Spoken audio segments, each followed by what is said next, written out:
Hai semuanya, pada kesempatan kali ini mari kita mencoba membahas berita yang menyedihkan yang menimpa negara tercinta di Indonesia, di mana kabar ini terjadi setelah pertandingan antara Arema melawan Persebaya yang terjadi pada hari Sabtu 1 Oktober di tahun 2022, di mana pada pertandingan Arema melawan Persebaya, setelah usai banyak sekali supporter yang turun ke dalam lapangan, dan hal itu membuat para polisi ataupun pihak berwajib turun untuk mengusir para supporter tersebut ya teman-teman.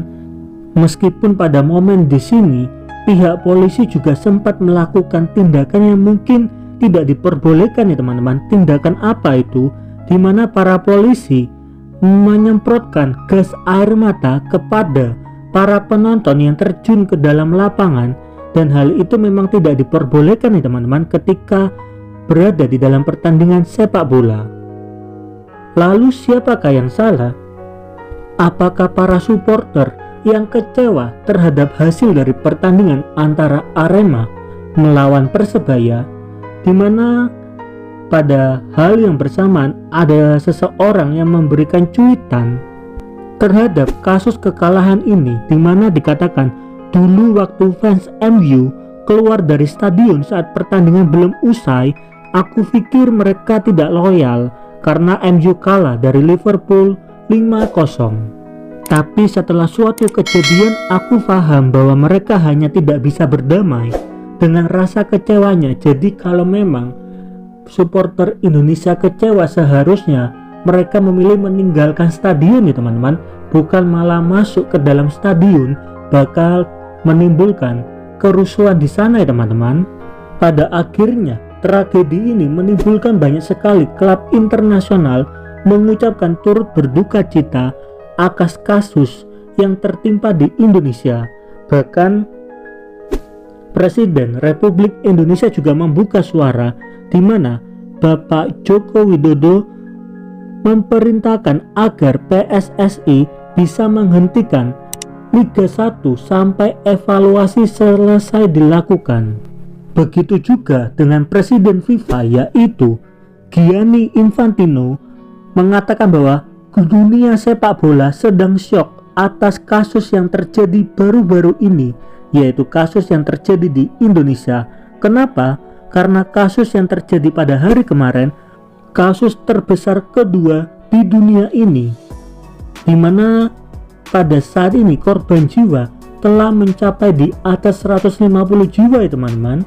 Dan pada akhirnya sanksi akan diberikan kepada Indonesia, dan ada orang yang memperkirakan bahwa sanksi tersebut bisa mengakibatkan klub Indonesia tidak bisa berkompetisi di level Asia ataupun Piala Asia, dan Liga 1 tidak mendapatkan izin, dan hal itu terjadi sekarang ya teman-teman.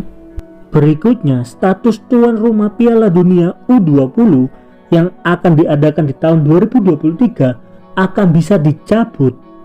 Dan untuk event-event olahraga ke depannya seperti SEA Games, sepertinya Indonesia akan menjadi sulit untuk menjadi tuan rumah di dalam event-event tersebut ya teman-teman.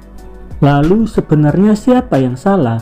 Pihak polisi ada salahnya juga, tetapi pihak supporter juga ada salahnya.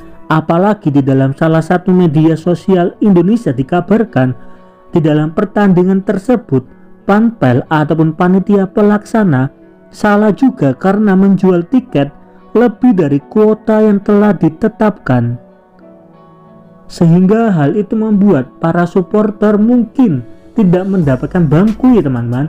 Jadi setelah pertandingan usai, mereka memilih untuk terjun ke lapangan. Jadi di dalam kasus ini semua orang mempunyai kesalahan masing-masing ya teman-teman, dan turut berduka cita atas kasus yang menimpa di Indonesia, dan kasus tersebut menjadi kasus terbesar ataupun terparah di dunia sepak bola yang kedua yang pernah terjadi di dunia ini. Semoga sebagai fans ataupun penggemar dari sepak bola bisa memperbaiki lagi agar kasus ini tidak akan pernah terjadi di masa yang akan datang teman-teman. Untuk itu saya juga memerintahkan PSSI untuk menghentikan sementara Liga 1 sampai evaluasi dan perbaikan prosedur pengamanan dilakukan.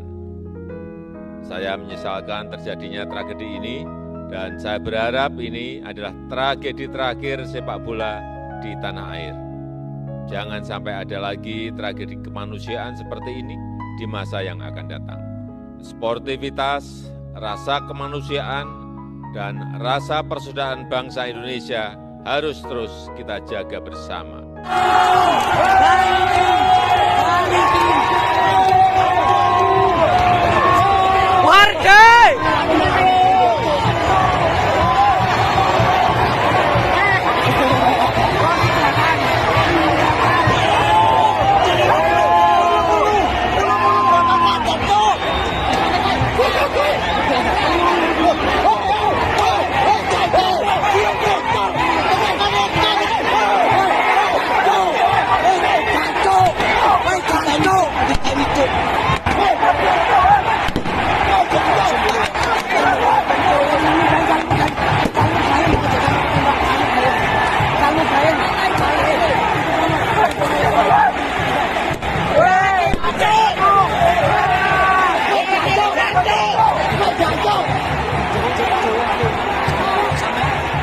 Sampai jemput balik. Ayo jatuh.